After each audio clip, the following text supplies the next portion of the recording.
Second and third exam.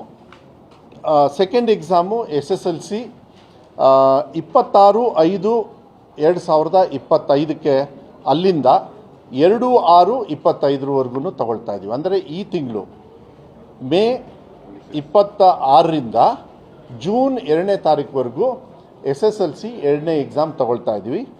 SSLC 3ನೇ exam ಕೂಡ ಇವಾಗಲೇ ಅನೌನ್ಸ್ ಮಾಡ್ತಾ ಇದ್ದೀವಿ. ಅದನ್ನು ಕೂಡ ಜೂನ್ 23ರಿಂದ ಜೂನ್ 30ನೇ ತಾರೀಕುವರೆಗೂ ಥರ್ಡ್ ಎಕ್ಸಾಮ್ನ ನಾವು ಕಂಡಕ್ಟ್ ಮಾಡ್ತಾ ಇದ್ದೀವಿ. ಇದನ್ನು ನಾನು ಹೇಳಲಿಕ್ಕೆ ಇಷ್ಟಪಡ್ತೀನಿ. ಯಾಕೆಂದರೆ ಮಕ್ಕಳು ಕಾಲೇಜಿಗೆ, ಹೈಯರ್ ಕಾಲೇಜಿಗೆ ಹೋಗ್ಬೋದು, ಇಲ್ಲ ಬೇರೆ ಬೇರೆ ಕಾಲೇಜಿಗೆ, ಅವ್ರಿಗೆ ಏನೇನೋ ಆಸೆ ಇರುತ್ತೆ.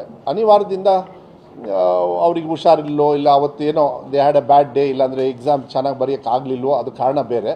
ಆದರೆ ಅವ್ರಿಗೆ ಅವಕಾಶಗಳಿಗೆ ಕೊಡಬೇಕು ಅಂತಕ್ಕಂಥ ನಿಟ್ಟಿನ ಮೇಲೆ ಯಾವಾಗಲೂ ನಾನು ಹೇಳ್ತಾ ಇದ್ದೆ, ಮಕ್ಕಳಿಗೆ ಅವಕಾಶಗಳನ್ನು ಕೊಡಬೇಕು. ಈಗ ಲಾಂಗ್ ಜಂಪ್ ಮಾಡ್ತೀರಾ, ಫಸ್ಟ್ ಅಟೆಂಪ್ಟಿಗೆ ಕಳಿಸೋದಿಲ್ಲ, second, third, and most of the medals are won by second and ಥರ್ಡೇ.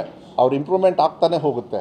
ಅದೇ ವರ್ಷ ಅದೇ ಮಕ್ಕಳು ಅದೇ ಶಾಲೆಯಲ್ಲಿ ಇಲ್ಲ ಅದೇ ಇದರೊಳಗೆ ಓದಿ ಹೈಯೆಸ್ಟ್ ಮಾರ್ಕ್ಸ್ ತೊಗೊಳ್ತಕ್ಕಂಥದ್ದು ಬೇಕಾದಷ್ಟು ಮಾಡಿರೋದ್ರಿಂದ ಈ ಸೆಕೆಂಡ್ ಆ್ಯಂಡ್ ಥರ್ಡ್ ಎಕ್ಸಾಮ್ನು ಕೂಡ ನಾವು ಅವರಿಗೆ ಆಪ್ಷನ್ ಕೊಡ್ತಾ ಇದ್ದೀವಿ. ಯಾಕೆಂದರೆ ಎಕ್ಸಾಮ್ನ ತುಂಬ ಸ್ಟ್ರಿಕ್ಟಾಗಿ ಮಾಡಿರೋದ್ರಿಂದ ಅವರಿಗೆ ಸೆಕೆಂಡ್ ಆ್ಯಂಡ್ ಎಕ್ಸಾಮ್ ಆಪ್ಷನ್ ತೊಗೊಂಡು, ಇನ್ನೂ ಯಾರು ಪಾಸ್ ಆಗದೇ ಇರೋರು ಅದನ್ನು ಅವಕಾಶಗಳನ್ನು ತಗೊಳ್ಳೋದಕ್ಕೆ ನಾವು ವ್ಯವಸ್ಥೆಯನ್ನು ಕೂಡ ನಾವು ಮಾಡ್ತಾ ಇದ್ದೀವಿ.